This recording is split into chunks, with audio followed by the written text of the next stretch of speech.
Guys welcome to our blog. তো আজকে আমি গেছিলাম ইকো পার্কে অনেক দিন পর। মাঝে মাঝে নিজেকেও একটু ইচ্ছে করে টাইম দিতে, একা একা ঘুরতে। তো সঙ্গে সঙ্গে করোনা বাবার সাথে দেখা হয়ে গেল। তো তারপরে আমি ভিতরে গিয়ে একটুখানি ক্যালি মেরে দিলাম। মাঝে মাঝে নিজেকেও একটু ঘুরতে ভালো লাগে। আর কি করব, কাউকে তো নিয়ে যায়নি, তো ভিডিওটা কেই বা করে দেবে।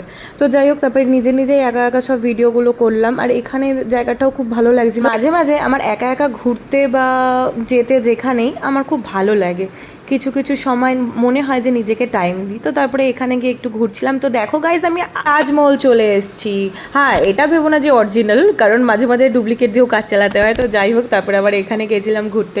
তো ভালো লাগছিলো, সেলফ ঘোরা যাকে বলে। তো খুবই ভালো লাগছিলো। তো তারপরে ওখান থেকে চলে গেলাম ভূতের যে জায়গাটা আছে, ভূত বাংলা টাইপের, তো ওখানে গেছিলাম।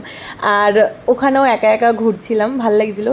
তো এই জায়গাটা হলো আমার খুব ফেভারিট একটা জায়গা ইকো পার্কে। তো আমি গেলে সব সময় আমি এখানে যাই।